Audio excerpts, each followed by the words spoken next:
What is going on, guys? It is Wrestlelamia here, back with another video. The WrestleMania 37 second night began with the highly anticipated rematch between Randy Orton and The Fiend. As we'll see, the match featured a bizarre finish, with the Viper surprising the WWE Universe as he pinned The Fiend clean. This came only after one RKO. Why did the WWE book it this way? Well, join us now as we look at 7 reasons why Randy Orton defeated The Fiend. Be sure to subscribe and hit that notification bell for daily wrestling videos, and follow us on Facebook for exclusive lists.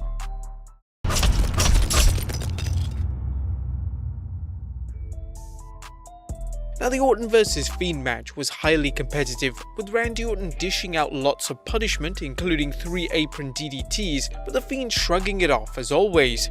However, the match ended when Alexa Bliss emerged from the Jack-in-the-Box with a black outfit and a crown of thorns on her head. Black liquid oozed from Bliss's head as the turnbuckles erupted with fire. Orton capitalized on the distraction, hitting the RKO for the 1-2-3. Boos erupted throughout the Raymond James Stadium, as they were curious as to why the WWE booked it this way, as no one seems to know why they went with this dizzying decision, but here are several reasons. Number 1. Alexa's turning heel. Now, as odd as it may seem, Alexa Bliss may be going into business for herself as the student becomes the master, going from being the Fiend's disciple into his master. It may seem bizarre, but the WWE had Bliss utilizing many uncanny powers of late while fans awaited the Fiend's return, including the fireball she used on Randy Orton, as well as the various stunts employed during her match against Orton at Fastlane. This could be an interesting twist as Bliss controls the Fiend, perhaps using him to do her bidding and sending him against Raw's babyfaces. Number 2, there's a new supernatural menace.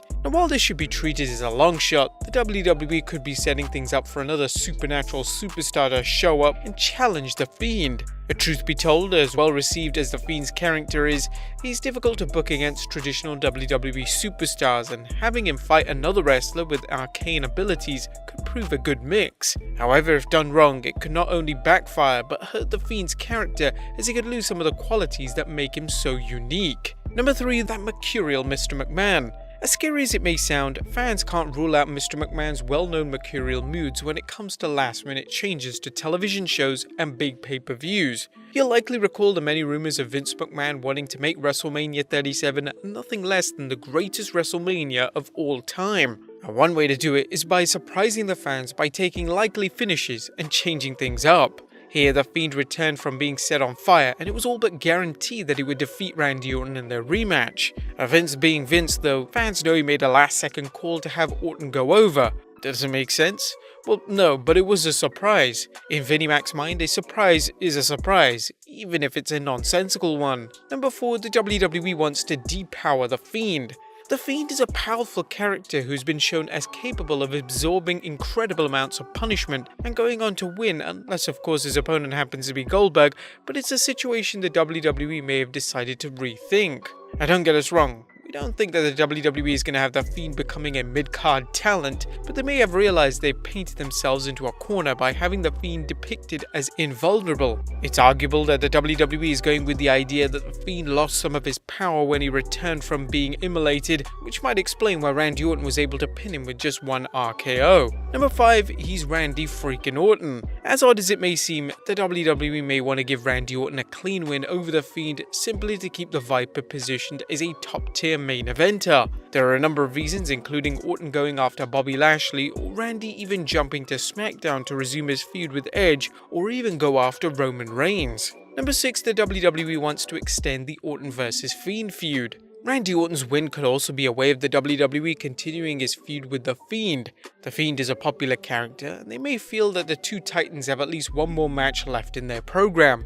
This could lead to Orton and The Fiend having a cinematic match or a stipulation match to close out their feud. If they do continue the feud, it absolutely has to come up with an explanation that makes sense for tonight's finish, and one that doesn't insult the fans' intelligence. Undoubtedly, that's a tall order for the WWE's creative team. Number 7, the WWE wants fans to tune in to Raw. No one seems to know what happened at the end of the match, and perhaps that's by design. Then again, this is the same promotion that seems to have booked a Nigerian drum fight without using any drums, as they want fans to tune into Raw and discover what caused Alexa Bliss to have a meltdown, literally and figuratively.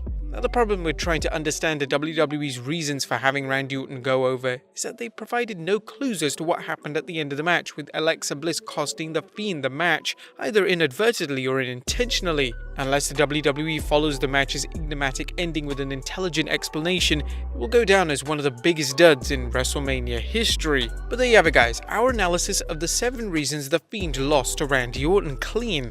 Do you agree with the WWE's questionable decision to have The Fiend lose? Let us know in the comments down below, and I'll see you next time with some more wrestling content.